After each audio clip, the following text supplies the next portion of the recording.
মুর্শিদাবাদে বড়সড় দুর্ঘটনা থেকে রক্ষা পেল মালগাড়ির বগি থেকে বিচ্ছিন্ন হয়ে গেল ইঞ্জিন। মুর্শিদাবাদ জেলার ফারাক্কার খোদাবন্দপুর এলাকায় চলন্ত মালগাড়ি থেকে বিচ্ছিন্ন হয়ে যায় ইঞ্জিন।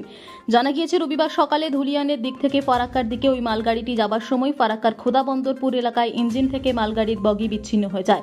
যদিও বিচ্ছিন্ন হয়ে যাওয়া বগিগুলি ইঞ্জিনের পেছনের লাইনের দাঁড়িয়ে থাকার বড়সড় দুর্ঘটনা থেকে রক্ষা পাওয়া গিয়েছে বলে জানা যায়। খবর পেয়ে পৌঁছে যায় রেল দপ্তরের আধিকারিকেরা। পরে বিচ্ছিন্ন হয়ে যাওয়া বগিগুলিকে পুনরায় লাগিয়ে মালগাড়িটিকে ফারাক্কায় নিয়ে আসা হয়। তবে বারংবার এই ধরনের দুর্ঘটনায় রেলের গড়িমসি নিয়ে প্রশ্ন থেকেই যাচ্ছে। আপনারা দেখছেন সংবাদ শিরোনাম।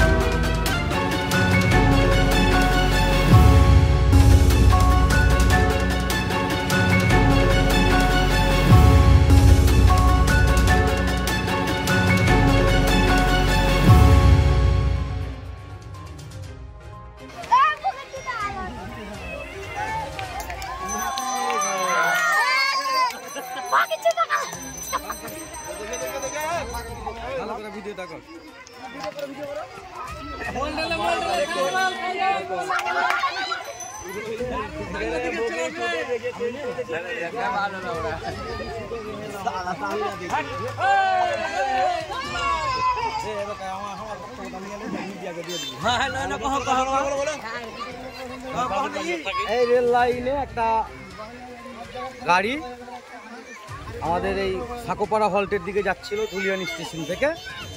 এই যাওয়ার পথে খোদাবন্দপুরের সামনে আমাদের হঠাৎ করে অর্ধেক বগিগুলো চলে গেছে একদিকে সাকোপাড়া হল্টের দিকে, আর একদিকে খোদাবন্দপুরের সামনে এই ট্রেনের মোটামুটি 10-15টা বগি দাঁড়িয়ে গেছে। মানে কানেকশন ছিন্ন হয়ে গেছে, আলাদা আলাদা ভাগ হয়ে গেছে। যাক, আশেপাশের চায়ের দোকানদারগুলো সব সতর্ক ছিল বলে কোনো দুর্ঘটনা ঘটেনি। একটা বড় কিছু হয়তো ঘটলেও ঘটতে পারত। আল্লাহ যা করেছেন ভালো করেছেন। রেলের আধিকারিকরা নিশ্চয়ই ব্যবস্থা নিবে দ্রুত, তাহলে ট্রেন চলাচল স্বাভাবিক হবে।